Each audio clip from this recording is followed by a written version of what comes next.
So Nigel Farage has been saying recently that he would like to see a second referendum, and in doing that it would secure the whole Leave vote. But would it necessarily secure the Leave vote, and what problems/scenarios could this second referendum occur in? Well, I want to explore first of all the possibility of a no deal. That's if Theresa May decides that the EU wasn't providing a good enough deal for the UK and decides to pull out of the whole process. So there's two ways this could potentially go. Either Parliament could see that the possible deal that we could potentially get from the EU was bad, or Parliament could say that the possible deal would have been good and that pulling a no deal was a bad idea. If Parliament sees the potential deal as bad, Theresa May is safe and everything just carries on. If Parliament saw the potential deal as good, then Theresa May risks a vote of no confidence, which is one of the reasons why I don't think she will pull a no deal anyway. And then obviously then there'd be a leadership contest and then we'd have a general election. Following that, there would be an alternate Brexit referendum mandates in the election. So there might be some mandates that promise, for example, a referendum on parts of the deal, and there might be some mandates that promise a full referendum on the entire process completely. And then it really depends if we have a weak economy or a strong economy at the time as to how that would. If we've got a strong economy, then we would carry on outside the EU. If we've got a weak economy, then there's a possibility of another referendum. And then if we did have that other referendum, then it really depends, once again, if there's a strong economy or if there's a weak economy. If there's a strong economy, Leave wins because people see the benefits of being outside of the EU, therefore it's not a problem being outside the EU like they said it was going to be. But if there's a weak economy, then people start rethinking the process and maybe we start wanting to reverse things. Now that's just speculation, but that's how a second referendum would play out in the event of a no deal. But what about if we do get some kind of a deal? Well, it's either going to be a hard Brexit deal or a soft Brexit deal. Whatever deal we get has to go through Parliament to be approved before it gets probably dealt. And I think that we're more likely to see a hard Brexit turning into a softer Brexit because Parliament, don't forget, voted mainly for Remain in the EU referendum and have voted against a lot of the government on key Brexit bills since. Particularly the Labour Party, the Lib Dems, the SNP, the Greens, all on the left side of the House, and even some Tory rebels would vote against the government. It might be because they're trying to trigger an election, or it might be because they simply want a softer Brexit. But either way, a harder Brexit would be edged towards a softer Brexit. If we do end up with a soft Brexit deal, that's one that's mostly within the EU as it is, within the customs union, within the single market, etc.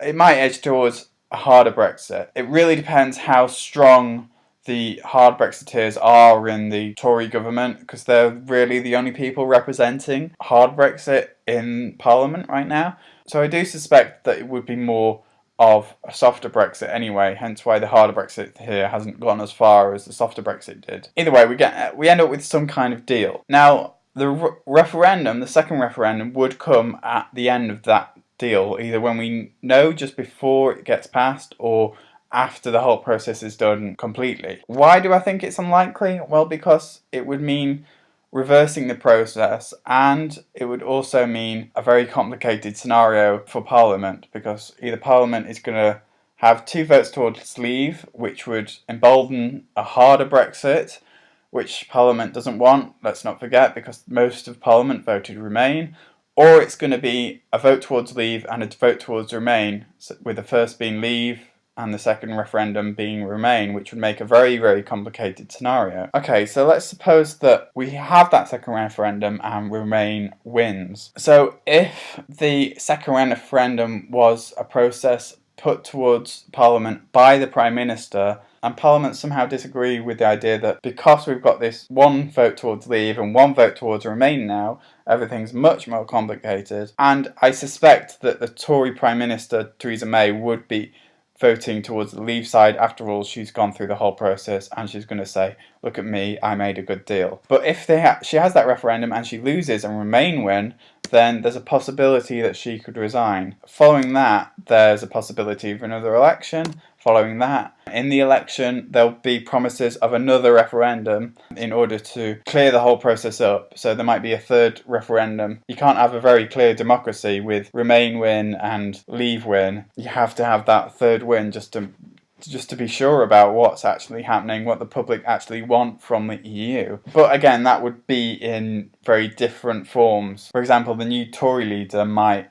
be promising just to change parts of the deal that we had in order to not reverse the entire process that, let's face it, the Tories put forward in the first place. It would be to try and make the deal itself softer, because it's obvious that the public had rejected that deal. Well, the Labour Party would like to probably reverse the process and would like to see a Remain vote. I think that would make it much more appealing for the Labour Party at this point. Of course, let's not forget that both the Labour Party and the Conservatives have already rejected any idea of a second referendum in the first place, simply because they don't want to reverse the entire process and they accept the vote of the public. But the Lib Dems would definitely promise an entire reversal of the process at this stage if it got this bad. And so would the SNP, who, let's face it, didn't vote for us to have a referendum in the first place.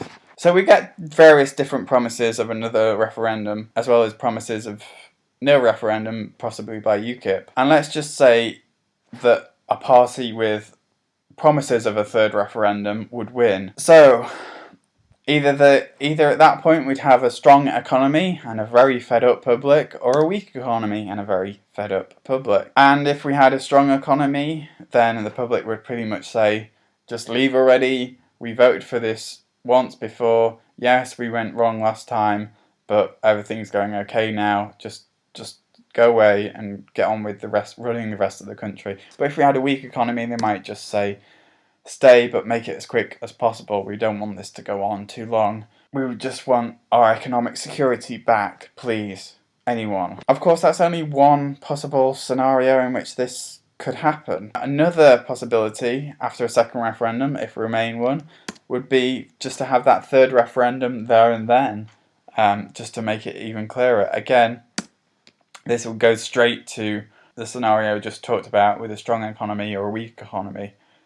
And then the other possibility is for us to go straight back to the EU, and the EU just lets us off and somehow we stay, or we keep a lot of the elements that we had, or that we somehow are able to renegotiate the process and make it softer. Because obviously one Leave win and one Remain win would imply that we're not really sure about quite what we want, especially if both votes are marginal. Obviously, if the second vote was much more clearer towards Remain, we'd definitely have that third referendum, or we might even just Remain because Parliament wants us to Remain. We'd have a very angry public because, let's face it, you'd have Remainers saying, well, we chose not to leave the EU, and you'd have Leavers saying, well, we chose to leave the EU, and it would be very, very complicated. But Parliament would be happy because they, let's face it, voted to mainly remain in the EU, at which point it could go to another election, because it would be so complicated that we'd need that clear mandate to know